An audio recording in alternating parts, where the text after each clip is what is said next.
Почитувани, денешната емисија е посветена на големата трагедија, несреќата во дискотеката во Кочани.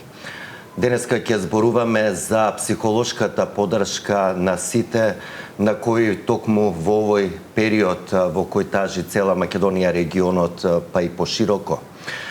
Со мене во студиото е Теодор Дудучки, лиценциран психолог. Дудучки, постојано деновиве слушаме, потребна е психолошка поддршка.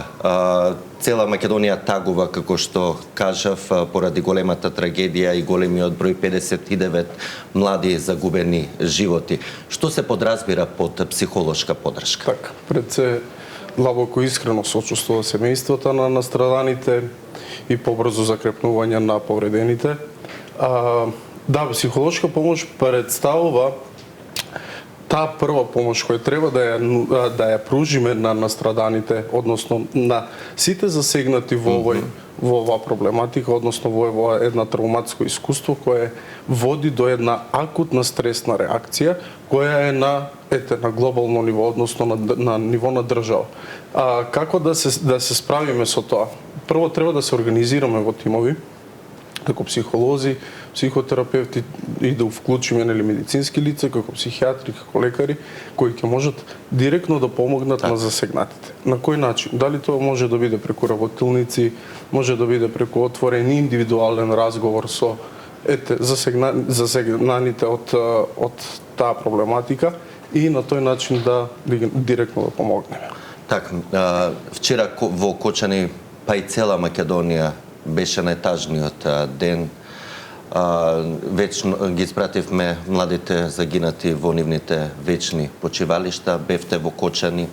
Така. Со какво искуство се соочивте? Така, ние заедно со мојот тим отидовме во Кочани, заедно со Комора на психолози и Црвен крст, во соработка со Црвен крст, помогнавме и направивме работилница за помалку засегнатите луѓе, односно младите кои се другарчиња, пријатели, комшии на настраданите, и на тој начин помогнавме малку да се оттргнат од она што е травматско искуство, она што ги пече, што ги боли, што представува за нив една голема травма.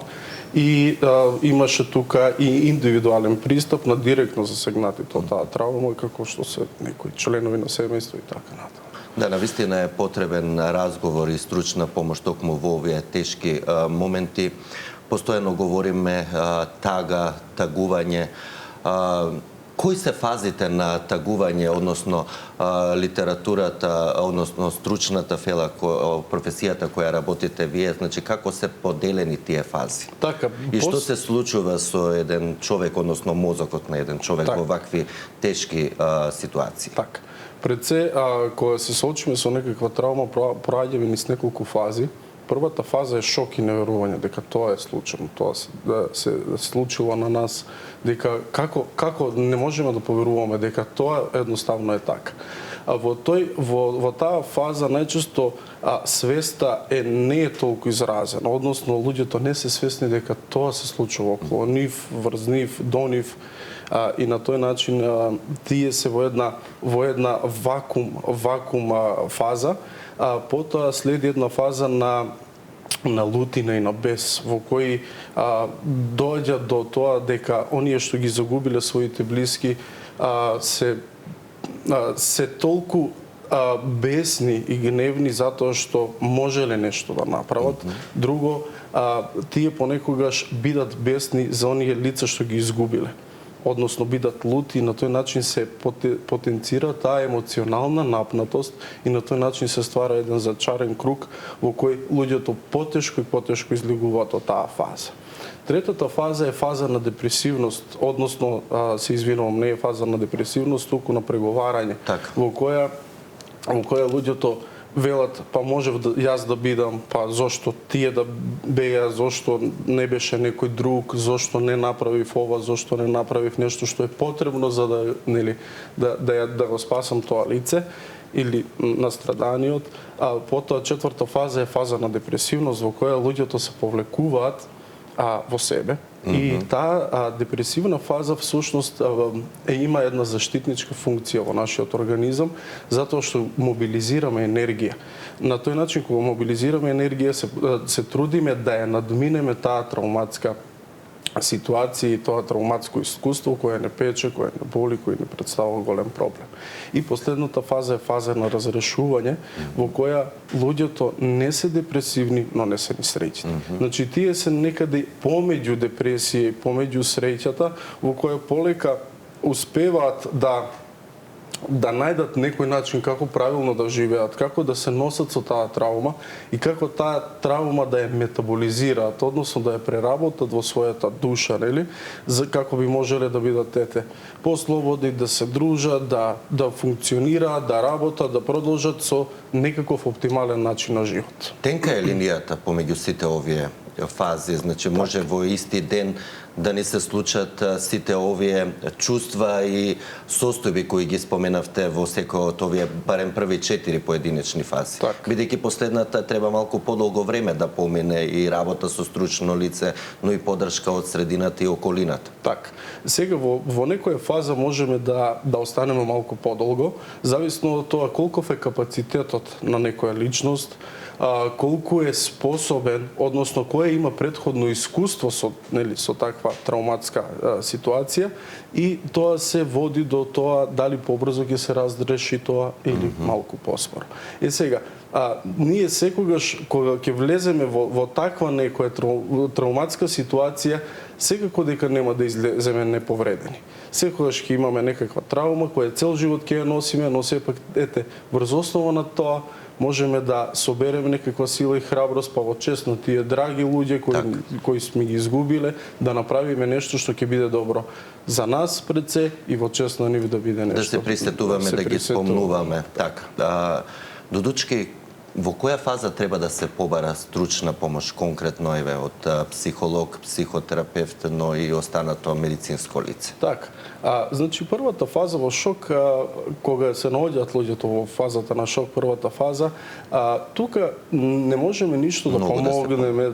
Тука е многу тешко да помогнеме, затоа што таа фаза, рековме дека свеста не е многу висока, не е изразена, на тој начин е многу потешко да се работи со тие луѓе. Тука можеме само да дадеме една поддршка, да помогнеме, да ги едноставно усмериме во некои практични совети да дадеме. Доволно е да бидеме тука присутни, да понудиме своја помош, да знаат дека не се сами, дека можеме да направиме нешто за нив, па дали тоа ќе биде да пиеме еден чај или да се прегрнеме или да упатиме некои убави зборови. Некоја емоција да се изрази. Да. Инаку најмногу можеме да помогнеме во некои фази кои одминуваат, односно во подоцните фази, тоа се од месец дена до 6 недели, во кои можеме да помогнеме и тогаш е најпотребна психолошка помош, односно психотерапија. Затоа што тогаш луѓето се фокусираат на она како се чувствуваат и може тоа лесно да се промени со психотерапија и со некоја психолошка помош. Практично, како овој период да им се пристапи на луѓето и на директно засегнатите, но засегнати се голем број луѓе, значи цела Македонија, пак ќе повторам, е шокирана, травматизирана. Има некои полесно ги прифаќаат овие чувства, неубави ситуации, но има некои кои на некој начин полошо поминуваат, односно ја прифаќаат таа ситуација. Така. На тие што потешко поминуваат или се под поголем стрес и травма, како да им се пристапи од страна на нивните блиски? Така, нарековме дека во суштина зависи од оној личен имунитет и искуство со кое сме надминале некоја таква слична ситуација. Секако дека зависи од личноста. Најчесто помагаме со тоа што пружиме некаква поддршка. Луѓето најчесто посегнуваат по алкохол, по некакви психоактивни субстанции кои мислат дека ќе го разрешат тој конфликт и таа една тешка травматска ситуација. Да, тоа е точно, но краткотрајно е. а потоа направиме уште поголем јаз, поголем јаз, уште потешко направиме и од една травматска ситуација направиме да има и некаква зависност. И тоа се води до уште подлабоко и пролонгирана ситуација во која не можеме лесно да ја разрешиме.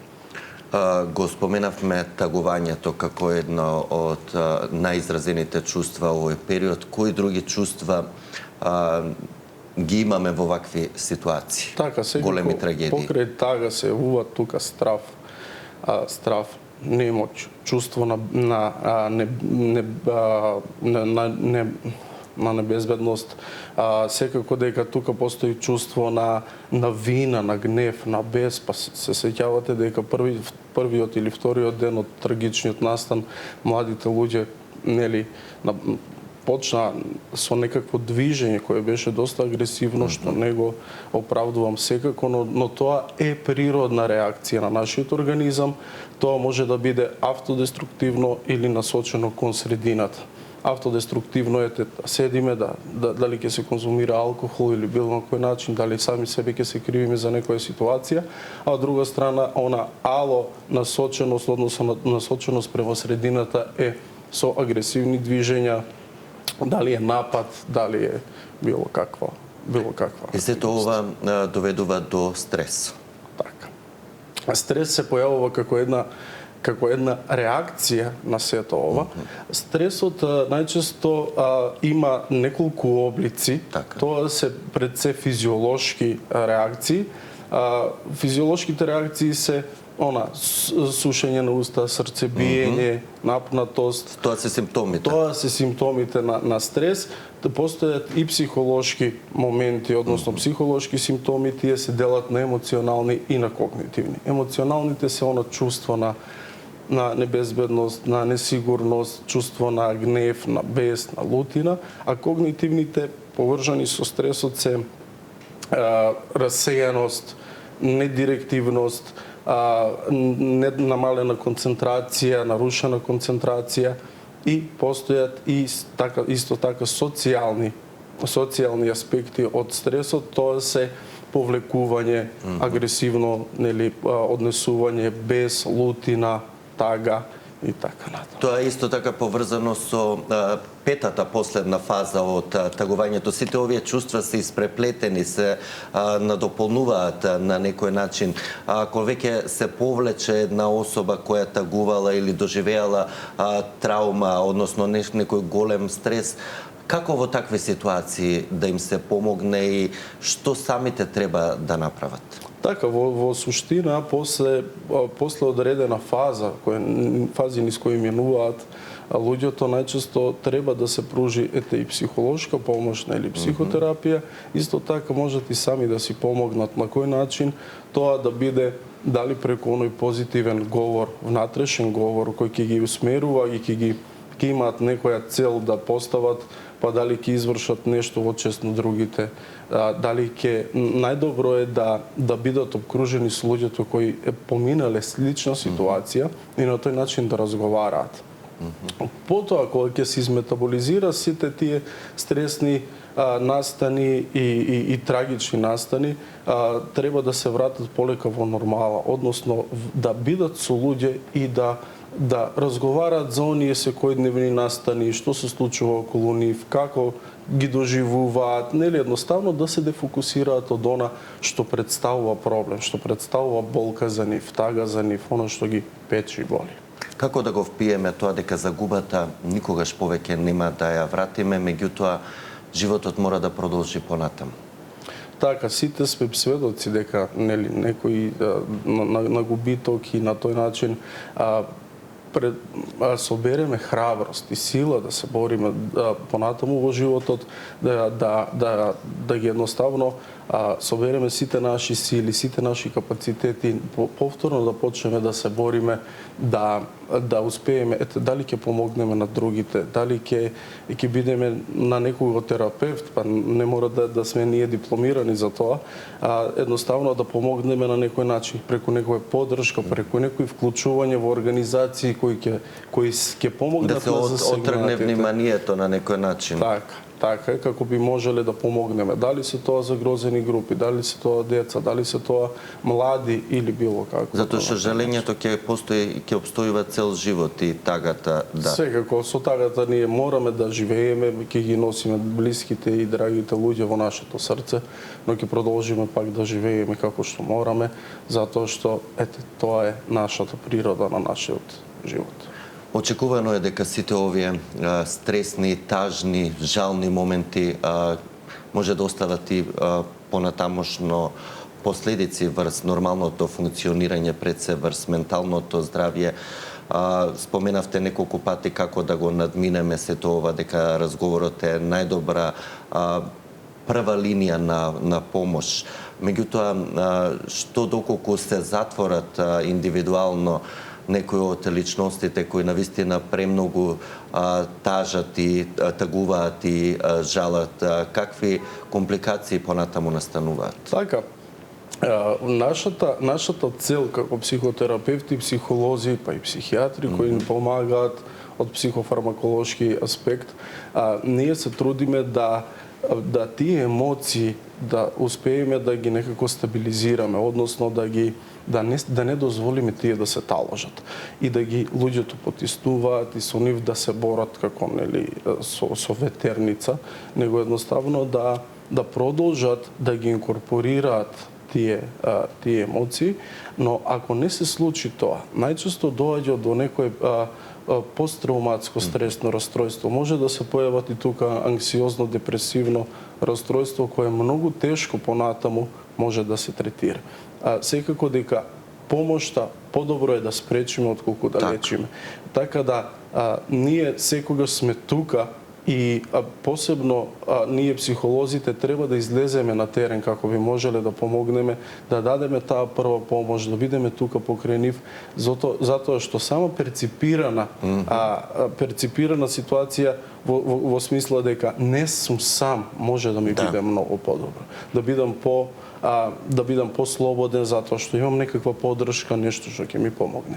Сега ако како што реков, тоа се ако не се третира може да доведе до некоја, не би сакал да кажам патологија, но сепак до некакви расстройства кои потешки се за третман, подолготрени се и повише бараат и вложување на труд од страна на терапевти и од страна на луѓето кои се засегнати од таа ситуација.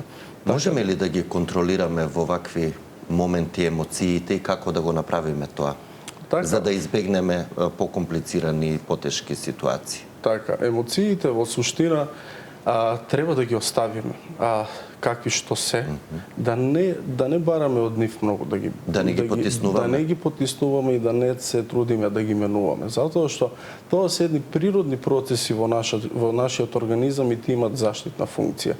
Самите емоции на страв, стрес, тие по физиолошка основа на нашиот организам даваат енергија. Зошто даваат енергија? Затоа што во тие ситуации нам ни е потребно многу енергија да се соочиме со таа травма, со таа загуба и на тој начин добиваме енергија од нашиот организам, како што знаеме дека стресот покачува шеќер во крв,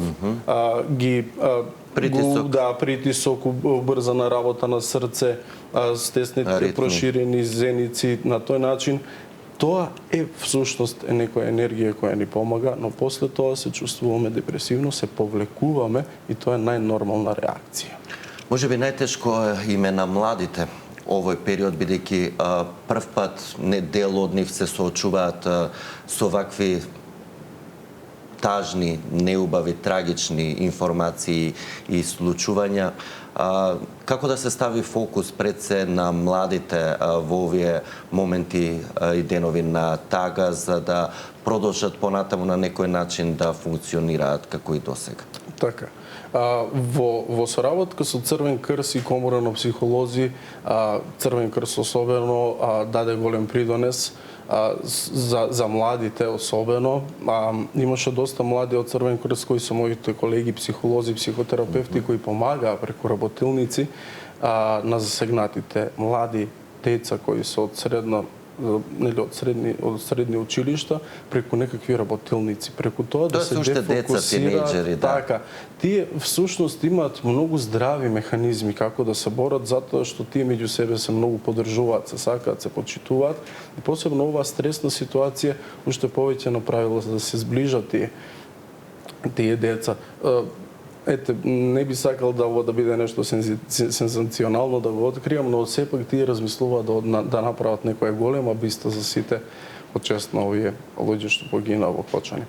Така да децата, сепак младите имаат многу повеќе снага, односно сила да помогнат. И повеќе механизми за да ја надменат. На тој начин што тие имаат елан и можат да помогнат на други и помагаат на комши, на пријатели, на оние поблиско засегнатите деца кои страдале, нели, дали се од нивните семејства и така натаму. И всушност со нив треба повеќе да се работи. Треба да се работи на тоа да се развијат нивните здрави механизми и да ги одржиме тие здрави механизми. Дали тоа ќе биде некоја активност, дали ќе биде преку садење на дрва, дали ќе бидат било какви работилници, дали во природа или во некои простори каде што ќе можеме да ги оттргнеме нив и едноставно да го рационализираме она што го тие чувствуваат.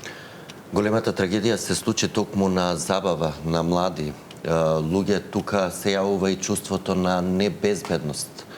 Многумина од млади преценти на адолесцентна, но и тинејџерска возраст, токму овој период за понатаму говорам, бидејќи ова се денови на тагување и денови на жалост, ќе се соочат и со фактот од небезбедност и страв да одат на вакви места за излегување и за дружење.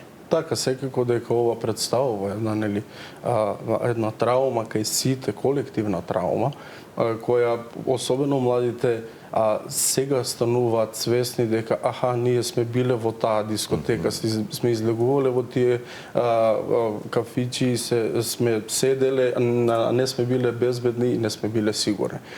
Можеше и на нас да ни се случи. Можеше и на нас да ни се случи, а може и да ни се случи понатаму во некоја ситуација. Така да сега се претпоставува дека младите ќе избегнуваат дискотеки покрај ова што е ден на жалост, односно 7-дневна жалост во Македонија. Младите ќе избегнуваат и дискотеки, и излегувања, на тој начин ќе успеат да се надевам дека и нашата држава и сите институции ќе помогнат во тоа да бидат побезбедни тие дискотеки, едноставно да можеме да тие млади луѓе да излегуваат, да се дружат, да се забавуваат и да го продолжат својот живот како што треба да тече се тоа. Ваш совет, што конкретно е совет за родителите, но и останатите членови од семејството за младите, како да се однесуваат овој период, затоа што има би рекол преплавување од разни информации, невистините. Социјалните мрежи се многу достапни на младите. За жал, овој период се користат и се злоупотребуваат од страна на поединци. Како родителите, но и блиските пред се на младите, на тинејџерите и адолесцентите да ги контролираат и да им помогнат во овие тешки моменти, бидејќи станува збор за деца, млади се несвесни, читаат се и се што.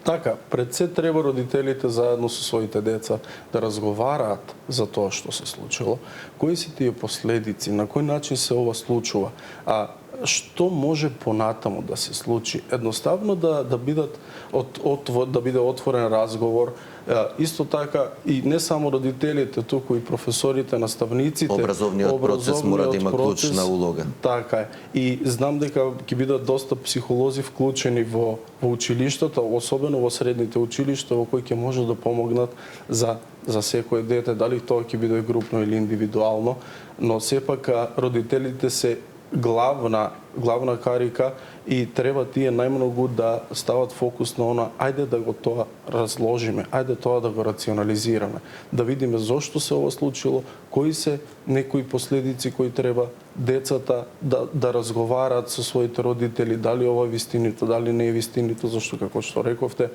дека преку овие мас медиуми ние сме толку многу зачарани, толку има лажни информации Лажни кои ни вести, сметаат, кои посебено ја подкупуваат, го подкупуваат стравот, стресот кај младите и на тој начин ги затвараат. Младите сега повеќе би требале да се дружат, да се сплотат, едноставно да разговараат за оно што времето станува добро пролет, пријатно да излегуваат, да имаат некаква активност, тоа ќе им помогне. Сигурно дека активноста пред се многу ќе помогне, како физичка активност, може и некој групен спорт што ќе помогне заедно да се дружат, да се забавуваат, дали е тоа планинарење, дали се тоа некои физички активности кои едноставно ќе доведат до тоа подобро да се чувствуваат, да се дефокусираат и зошто да се вратат оние малски игри, како што се вели, пред зграда или со физичка активност, да се отргне мислата и на некој начин да се избегнат овие лажни информации, лажни вести и секакви содржини на социјалните мрежи. Секако дека би требале повеќе да се фокусираат на оно што е вистина, преку тоа што нема да читаат толку од социјалните мрежи, туку да едноставно да знаат дека што се случило. Случајно не можеме да го вратиме назад, туку да продолжиме некако рационално да размислуваме, да не трошиме сила и енергија на нешто што е непотребно, нешто што не залажува и не отрга од тоа наша цел, а нашата цел е уствари да сите бидеме оптимално да функционираме, да бидеме колку толку среќни и задоволни од својот живот и ете да ги носиме тие блиски и драги луѓе во нашите срца. Но од друга страна многу тешко се контролираат социјалните медиуми, на некој начин кај младите веќе имаат створено завист. Треба ли родителите, конкретно на деца на 13, 12, 13, 14 годишна возраст, на некој начин да им ги ограничат барем периодов содржините? Така, во психотераписката пракса најчесто или отворениот разговор е најдоброто решение. Најдоброто решение е отворениот разговор, затоа што не можеме да забраниме тие да не ги користат своите телефони, своите уреди, затоа што се контактираме, така. Но постои едно златно правило во психотерапија, особено во работа со деца, кога направиме еден договор, тераписки договор, каде се договориме заедно со детето или со родителот дека колку време се поминува на социјалните мрежи, толку време треба да помине надвор од дома. Односно во некаква активност. Дали е тоа велосипед, дали е тоа дружење, дали е тоа излегување, дали е било кој спорт и на тој начин да се избалансираат тие две спротивставени снаги. Може би треба поголем фокус да се стави на источниот регион, Кочани и останатите градови, токму овој период, бидејќи најголем дел од настраданите беа токму од овој дел на Македонија. Како да се постапува, бидејќи свесни сме, тажни сме сите, на некој начин тишината зборува овие денови. Пред се, меѓутоа, треба да се разбудиме утре и да продолжиме пак да работиме, да се вратиме на секојдневните обврски. Како да го направиме тоа? Така, посебно во источната Македонија, каде се помали местата, луѓето се познаваат меѓу себе.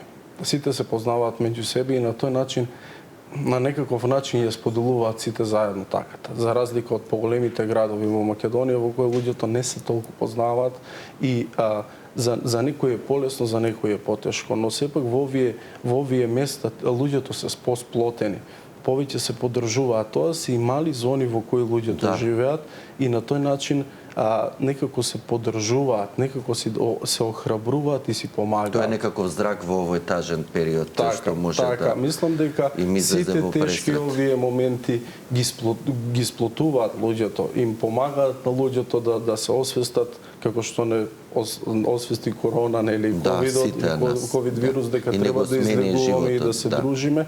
Исто така, за жал, ова травматско искуство од огромен размер ќе не научи на тоа дека треба да бидеме посплотени, дека треба да се дружиме, дека треба да се почитуваме, да внимаваме оно што го чувствуваме, оно што го посакуваме на другите и на тој начин да бидеме поефикасни и ефективни во создавање на една на една убава и сигурна зона во која ќе живееме, па дали е тоа нашата држава, дали е тоа наш град, дали е тоа мало или било што. Во овакви ситуации и мали градови кои ги споменавме се познаваат, како што рековте, меѓу себе луѓето. Како да им се пружи таа прва поддршка и помош од страна на соседите, блиските, роднините и пријателите, на семејствата кои имаат повредено, но и за жал изгубиле некој нивни близок во големата трагедија? Така, во нашата... Како да се пристапува, да се разговара со нив? Значи, каков да биде пристапот во овие тешки моменти? Така. Ние знаеме дека нашата традиција, нашето поднебие е друштвено. Ние повеќе се дружиме, се собираме, особено за некакви такви травматски тешки настани, како погреби и губиток на некој близок. Начинот на кој говориме треба да биде благонаклонет, треба да биде топол, треба да биде полн со разбирање, со емпатија, со сочувство, да се потрудиме да дадеме некои кратки, директни совети кои ќе можат да помогнат.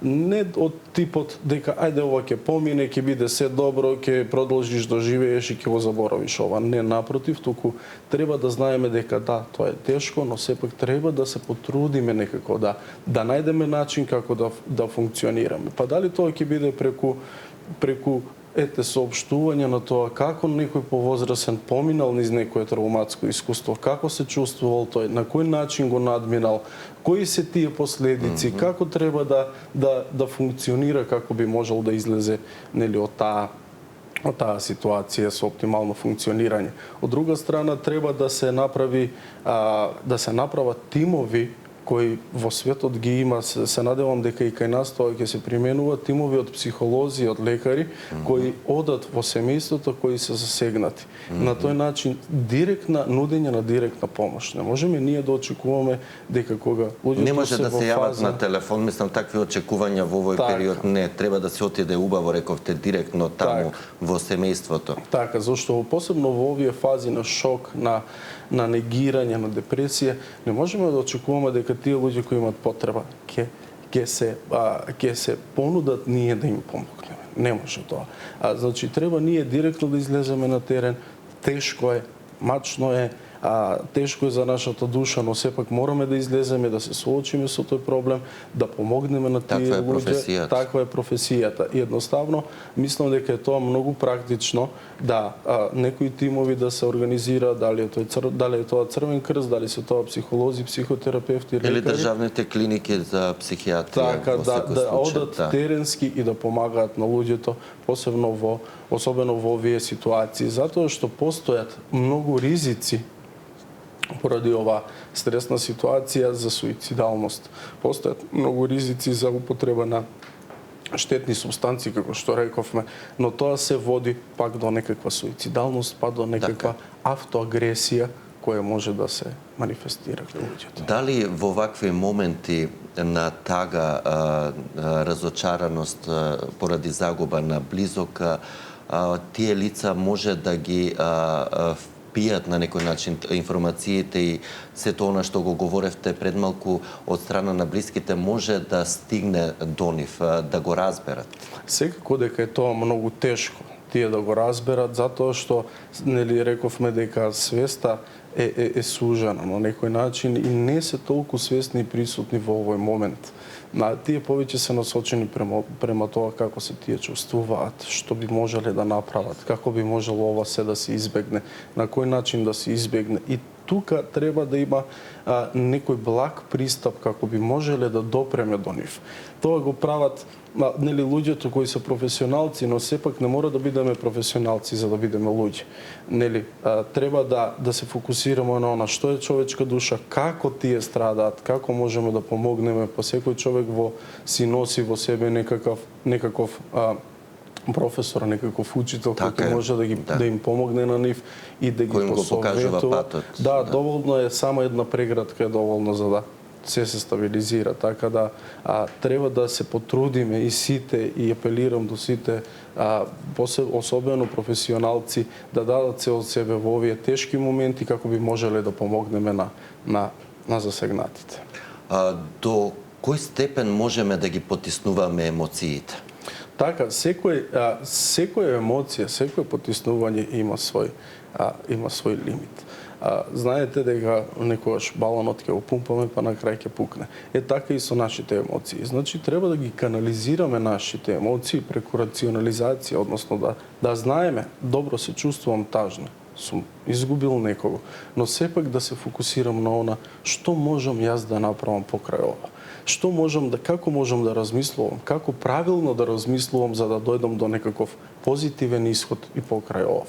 На тој начин, трупање на нашите емоции ќе доведе до тоа да луѓето се повлекуваат, да бидат уште потажни, да не можат да се соочат со секојдневните активности. Па дали е тоа работни обврски, дали се тоа семејни обврски, дали се тоа академски некои, например, средношколците што ќе бидат студенти, на тој начин да се изолираат од тоа се и да се затвараат во себе. Плачењето во вакви моменти ќе ни олесни или барем малку од болката? Така, нели, плачењето е чешма на душата, така да понекогаш плачењето може да помогне и тоа е еден природен процес. Така е. Тоа е нормално. Не може, тешко се контролира. Така, таа емоционална инконтиненца, таа нестабилност емоционална е нормална. И тоа секако краткотрајно помага во некои услови, но сепак треба да ги совереме нашите ресурси, треба да ги совереме нашата сила, нашата моќ, да можеме да ги мобилизираме сите тие снаги и да можеме да продолжиме напред. Да, оптимално функционира. На некој начин од понеделник завршуваат за жал трагичните многу тажни 7 денови. На жалост мора да се вратиме децата во училиште, на некој начин да продолжиме да функционираме. Така, првите неколку недели ќе бидат доста тешки и знам дека под стрес, под било каква негативна емоција и студентите и учениците не се способни толку да ги совладат сите овие материи што ќе ги предаваат професорите. На тој начин претпоставувам дека заедно со професорите ќе разговараат, нели, посебно децата ќе разговараат за она што е битно, како да се чувствуваат, што да мислат, што да направат, што е најдобро, и мислам дека ќе има тука голема толеранција во однос на тоа дека некој ќе попушти, и затоа е битно да се вклучат тука психолозите, така да има тимови, како што реков, во Кочани, ќе има во средни школи, ќе има тимови од психолози кои ќе бидат по 4 психолога, ќе бидат дневно, по 6 до 8 часа, кои ќе нудат помош, дали тоа ќе биде преку од индивидуален карактер или ќе биде тоа групно, на кој начин ќе можеме да помогнеме преку некакви игри, преку некакви активности, да ги малку, нели, опуштиме тие млади луѓе и да едноставно им дадеме некаква сила за да продолжат да учат и да функционираат. Дудучки, вие сте млад, но искусен психолог, сте се среќавале со вакви ситуации помалку. Мислам, секоја ситуација се тажна сама по себе. Како пристапувате вие конкретно во пракса, кога ќе се соочите или ќе имате некој спротив вас кој има загуба или некоја трагедија? Така, многу е тешко во тие моменти да бидеме професионалци. Едно е теорија, друго е пракса. Во пракса тоа не е толку она што можеме од книгите да го примениме веднаш, туку треба пред се да имаме еден емпатичен став. Да се соживеете со тоа, да ја почувствуваме таа траума, таа загуба и ние да успееме да ја споделиме.